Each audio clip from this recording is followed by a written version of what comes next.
Hello everyone, कैसे हो? I hope सब अच्छे होंगे, मस्त होंगे। और आज है सावन का 5वां सोमवार।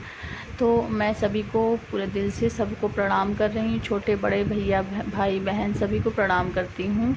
आज सावन का 5वां सोमवार है। तो आज आप लोग सोच रहे होंगे कि हम क्या कर रहे हैं, क्या करने वाले हैं, कौन सी पूजा करने वाले हैं। तो जैसे कि सभी को पता होगा कि सावन माह बहुत ही पुण्य महीना माना जाता है। तो हमने आज सावन का मेरा 5वां सोमवार था, तो मैंने आज सावन का व्रत उद्यापन किया है। सो गाइस, मैं आप लोग के साथ एक एक चीज़ शेयर करती हूँ और आप लोग को दिखाती हूँ कि किस तरीके से हमने सावन का व्रत उद्यापन किया। और आप लोग मेरी सपोर्ट करना और भोलेनाथ की कृपा सब पर बनी रहे, हम सभी पर बनी रहे। और इस सावन में भोलेनाथ जी ने बहुत ही चमत्कार किया, मुझे मैं बता नहीं सकती। और ये मैं दिखा रही हूँ, कमलगट्टा है, ये मैंने शिवलिंग पे चढ़ाना बेहद शुभ माना जाता है। सो गाइस, ये छोटी छोटी चीज़ें जो हमने दिखा नहीं पाते हैं, बता भी नहीं पाते हैं, लेकिन हमें पूजा में सभी सामग्री का उपयोग करना पड़ता है। तो सो गाइस, मैं नहा धो के आ गई हूँ और मैंने आज थोड़ी सी हरे कलर की साड़ी पहनी, हाथों में मेहंदी लगाए और 16 श्रृंगार करके मतलब बैठे हैं, महावर भी लगाए हैं। और हमारे यहाँ महावर बेहद शुभ माना जाता है। तो सभी पूजा में हम लोग को महावर का ज़रूर उपयोग करना चाहिए। यहाँ पे मैंने सभी सामग्री आप लोग के साथ शेयर कर रही हूँ कि जो भी हमने शिवलिंग पे चढ़ाए हैं, पूजा में जो भी सामान लगते हैं, तो मैंने सारा अपना एक छोटी सी थाली में मतलब सब इकट्ठा करके रख लेते हैं, ताकि हमें सब कुछ अच्छे से मिल जाए, हमें किस तरीके से मतलब पूजा करना चाहिए। और पूजा में फिर हम एक बार बैठ जाते हैं तो उठना नहीं चाहिए। तो मैंने भोलेनाथ जी का आसन लगा दिया है और जो भी सामग्री थी मैंने मतलब थोड़े थोड़े करके एक बर्तन में सब कुछ अच्छे से रख लिया है। और यहाँ पे मैंने नीचे ही भोलेनाथ जी का आसन लगाया है। वैसे तो गाइस आज पूर्णमासी भी था, तो मैं पूर्णमासी का व्रत आज नहीं करी हूँ, क्योंकि आज एक ही देवी देवता के आसन लगते हैं। तो हमने भोलेनाथ जी का आसन लगाया है। और देखिए मैंने व्रत किस तरीके से किए हैं। यहाँ पे हम हस्बैंड वाइफ दोनों लोग मतलब पूजा के लिए तैयार हैं और शिवलिंग का सबसे पहले अभिषेक करते हैं। तो मैंने सबसे पहले गंगा जल से मंदिर को साफ़ सुथरा करके पवित्र करके शिवलिंग की अभिषेक की। गंगा जल से ही सबसे पहले शिवलिंग अभिषेक किए। फिर हम पंचामृत मतलब पंचामृत तो आप लोग सभी लोग जानते होंगे कि पंचामृत का स्नान कराना बहुत ही ज़्यादा शुभ माना जाता है। तो पंचामृत स्नान में क्या क्या आता है वैसे तो सबको ही पता होगा, क्योंकि सावन में तो सभी अपने अपने घर में रुद्राभिषेक वगैरह बहुत सारी चीज़ें भोलेनाथ जी की महामृत्युंजय जाप और वैसे रेगुलरी पूजा भी बहुत लोग सभी लोग करते हैं लगभग। तो हमारे हिंदू धर्म में सबसे बड़ी मान्यता यही है कि देवी देवताओं की पूजा करना। तो मैंने पंचामृत के बारे में बता देती हूँ कि मैंने क्या किया। दूध, दही, घी, शक्कर और शहद, ये मैंने 5 चीज़ों से भोलेनाथ जी का पंचामृत स्नान कराया।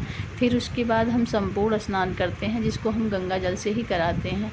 तो मैंने गंगा जल से कराने के बाद भगवान जी को वही रक्षा सूत्र सबको समर्पित किया। सबसे पहले गणेश जी की पूजा की।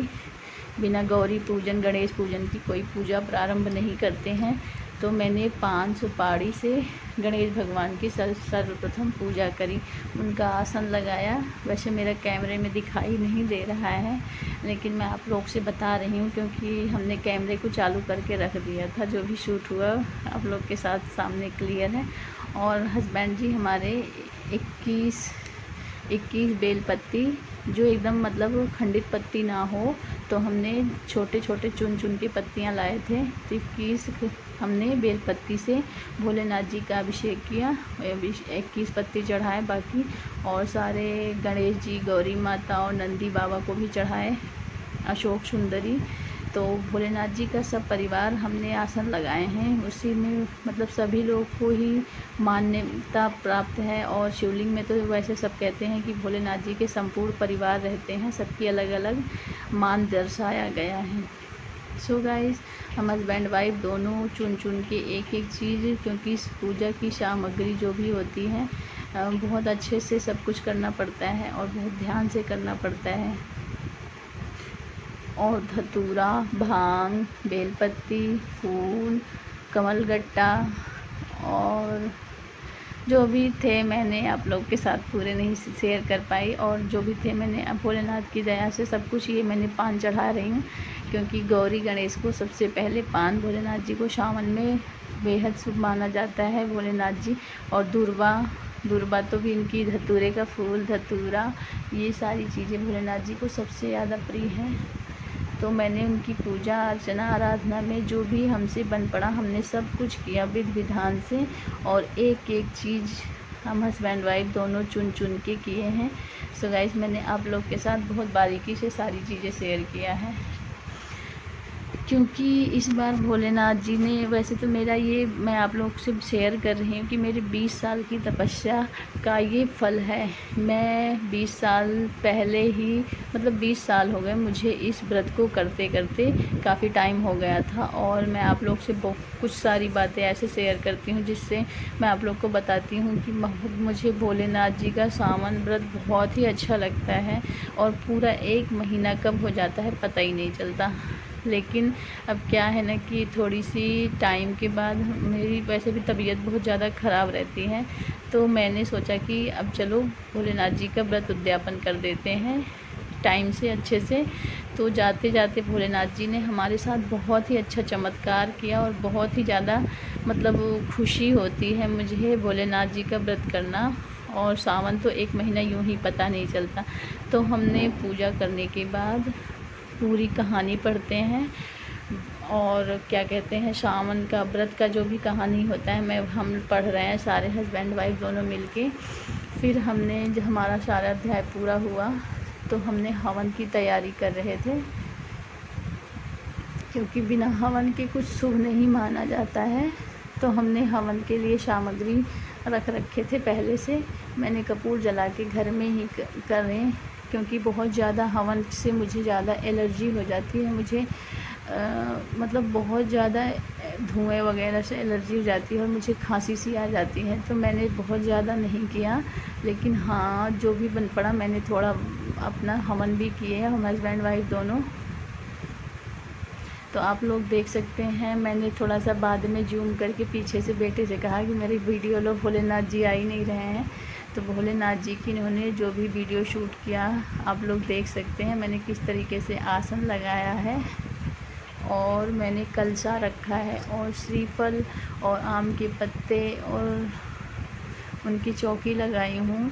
तो क्योंकि बिना आसन के कोई भी देवी देवता की स्पेशली पूजा होती है तो उनका आसन ज़रूर लगाया जाता है। तो मैंने भोलेनाथ जी को जो भी चढ़ाया था, और गौरी माता को 16 श्रृंगार, और भोलेनाथ जी को भी मैंने चढ़ाया था इत्र और तौलिया, इनके जनेऊ और पान के पत्ते, और रुद्राक्ष नहीं चढ़ाए थे। पर ये सब जो भी मुझे पता था मैंने भोलेनाथ जी को यही सारी चीज़ें अर्पित किया दान में। और गौरी माता को भी मैंने 16 श्रृंगार दिए। गणेश जी को भी मैंने पीले रंग की तौलिया, उनको भी मतलब उनका वो सिर पे बांधने के लिए मैंने गणेश जी को भी चढ़ाया। सो गाइस, मैंने आरती की। आरती के बाद हम मतलब पूरे घर में आरती को हम लोग दिखाते हैं, और हमारा लास्ट पूजा आरती का ही होता है। तो आरती से ही व्रत का उद्यापन हुआ। भोलेनाथ जी की आरती भी बहुत अच्छी, सभी को पता होगा। तो हमारा आरती का व्रत भी मतलब आरती भी कंप्लीट हुआ, और मेरा व्रत का उद्यापन समाप्त हुआ। तो मैंने जो भी भोग था, मैंने भोग में मिठाइयाँ और केले, यही सारी चीज़ें रखे थे भोलेनाथ जी को, क्योंकि रक्षाबंधन था और आज पूर्णमासी था, आज सावन का लास्ट सोमवार था। तो ये संयोग 90 साल बाद ये बना है, क्योंकि इस बार सावन में 5 सोमवार सावन में पड़े हैं। बहुत ही दुर्लभ संयोग था। और ये हमारा घर का मंदिर है, जिसको हम सभी धूप बत्ती से सबको भगवान जी को आरती वगैरह दिखाते हैं। यहाँ पे मैंने पूजा करने के बाद थोड़ी सी क्लिक ऐड करी हूँ आप लोग से शेयर करने के लिए। तो आप देख सकते हैं मैंने किस तरीके से भोलेनाथ जी का अभिषेक किया।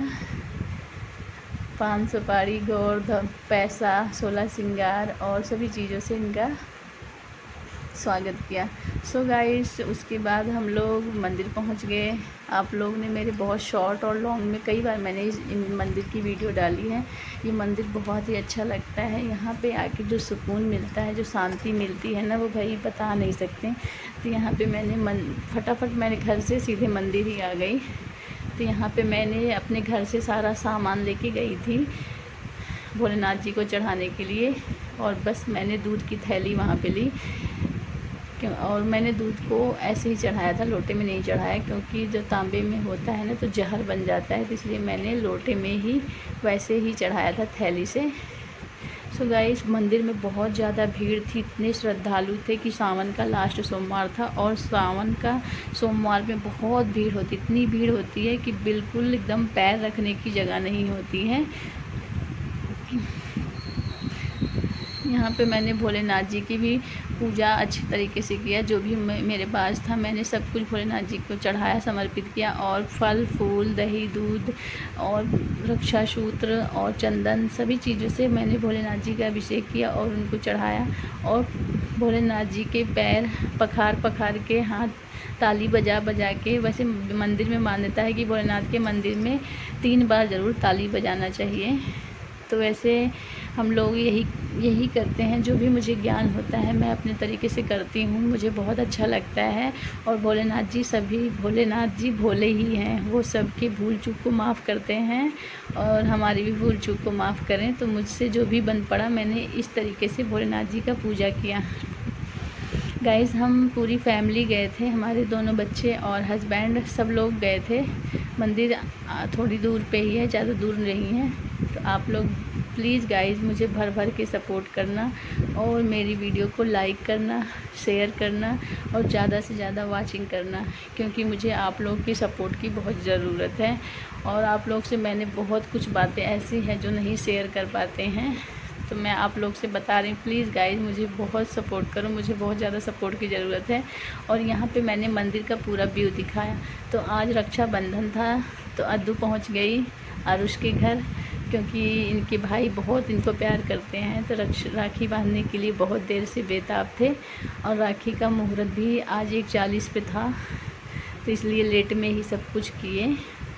और ये आरुष को बांधी, अपने भैया को भी बांधी थी। मैंने उनकी कोई वीडियो शूट नहीं कर पाई थी क्योंकि मुझे बहुत ज़्यादा लेट हो रहा था मंदिर जाने की। और मैंने एक दिन पहले सांभर इडली बनाई थी, तो मैंने आप लोगों से वो भी शेयर किया कि हमने क्या बनाए थे राखी स्पेशल। और यहाँ पे मैंने जो भी क्लिप थी मैंने ऐड किया। इन्होंने अपने भैया को भी राखी बांधा इस तरीके से। Thank you so much.